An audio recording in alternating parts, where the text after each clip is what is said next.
एक समय में जब यहाँ से बारात गुजर रहा था जिसकी संख्या हजारों में थी और वो बारात भटकते भटकते इस दरवाजे के अंदर पूरा चीज आप आइए दिखाते हैं। आप जूम करके दिखाइए कि इन नदी में जो है बाइक चलाया जा रहा है। अभी हम चंपारण के उस रहस्यमय मंदिर और स्थान पे उपस्थित हैं जिसकी कहानी आपको बताएंगे और इस चीज़ों की जानकारी आपको देंगे। एक चीज़ मैं आपको बता देता हूं कि यहाँ लिखा गया है यहाँ से नीचे प्राचीन समय का। इसका मतलब ये हुआ कि इस मंदिर के नीचे, जमीन के नीचे जो है प्राचीन समय की चीजें और जो अवशेष हैं मंदिरों के वो हैं। और दूसरी बात मैं आपको बता देता हूं कि नेपाल और भारत के बॉर्डर पे है। मेरे पीछे अगर आप ऊंची ऊंची पहाड़ियां जो देख रहे हैं वो भारत और नेपाल, वो उधर जाइएगा तो नेपाल है और इधर आइएगा तो भारत है। और इसका मतलब यह है कि भारत नेपाल के सीमा पर उपस्थित है। आइए हम आपको इस रहस्यमय मंदिर की कहानी बताते हैं। ये वही रहस्यमय मंदिर है जो हमारे और आपके मतलब बाप दादा से पहले के समय में, मतलब सतयुग के समय का ये शिवजी का मंदिर है। और इसका रहस्य ये है, आइए आपको बताते हैं। अंदर तो नहीं जा पाएंगे क्योंकि स्थान है और अभी उसका साफ सफाई हुआ है, पूजा पाठ हुआ है।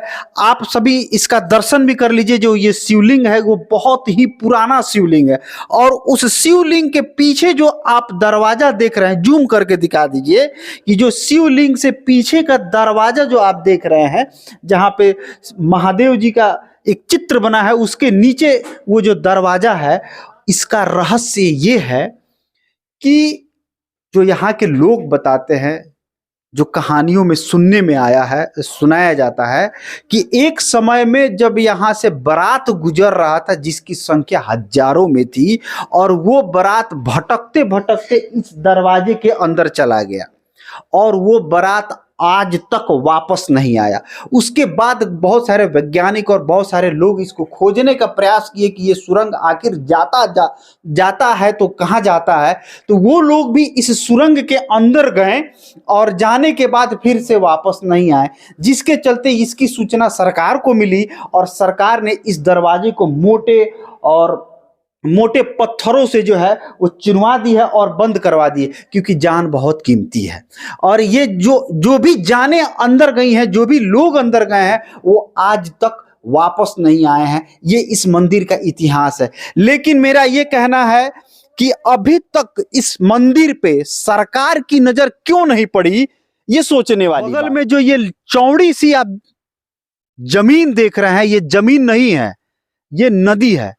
और इस नदी को जमीन बनाने वाले हम और आप ही लोग हैं, क्योंकि मनुष्य एक स्वार्थी प्राणी है। इस नदी की कहानी भी है।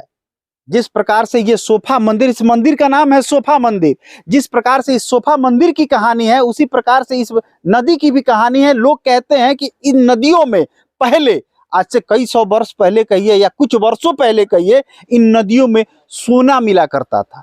लोग जो है, जो मतलब यहाँ के आसपास के जो लोग हैं, इसमें पानी बहता था, लेकिन मनुष्य इतना स्वार्थी हो गया, आदमी इतना स्वार्थी हो गया कि जंगल बन गया है। उसके कुछ दूर बाद जाइएगा तो नेपाल है, नेपाल का बॉर्डर है। बीच में नदी को जो है दो भागों में बांट दिया गया है। आधा भाग नेपाल का है और आधा भाग भारत का है। और आधा भाग जो भारत का है, उस भारत के नदी में देख लीजिए किस प्रकार से बंजर पड़ा हुआ है और जमीन जो है जंगल की तरह है। और आधे भाग में नेपाल के तरफ में जाइएगा तो कुछ पत्थर वगैरह, ये सारी चीजें।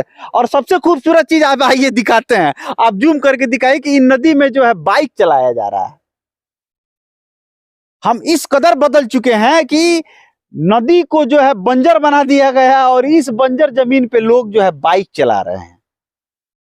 नदी की कहानी है कि इस नदी में सोना मिलता था, लेकिन आज जो है इस नदी में मिट्टी छोड़ के और जो जंगल छोड़ के, जंगल झाड़ियां छोड़ के दूसरा कुछ नहीं मिलता है। कमेंट सेक्शन में निश्चित रूप से बताइएगा कि चंपारण का ये जो मंदिर है, इस पे नजर सांसद, राज्यसभा सांसद और वर्तमान सरकार की नजर क्यों न पड़ी, क्योंकि बगल में नेपाल है और हम सीमा पे उपस्थित है। और इस जगह को डेवलप करना चाहिए, क्योंकि बहुत सारे लोग घूमने की भी दृष्टि से आते हैं और इस मंदिर का दर्शन करने के लिए आते हैं। कमेंट सेक्शन में निश्चित रूप से बताइएगा। जय हिंद, जय भारत।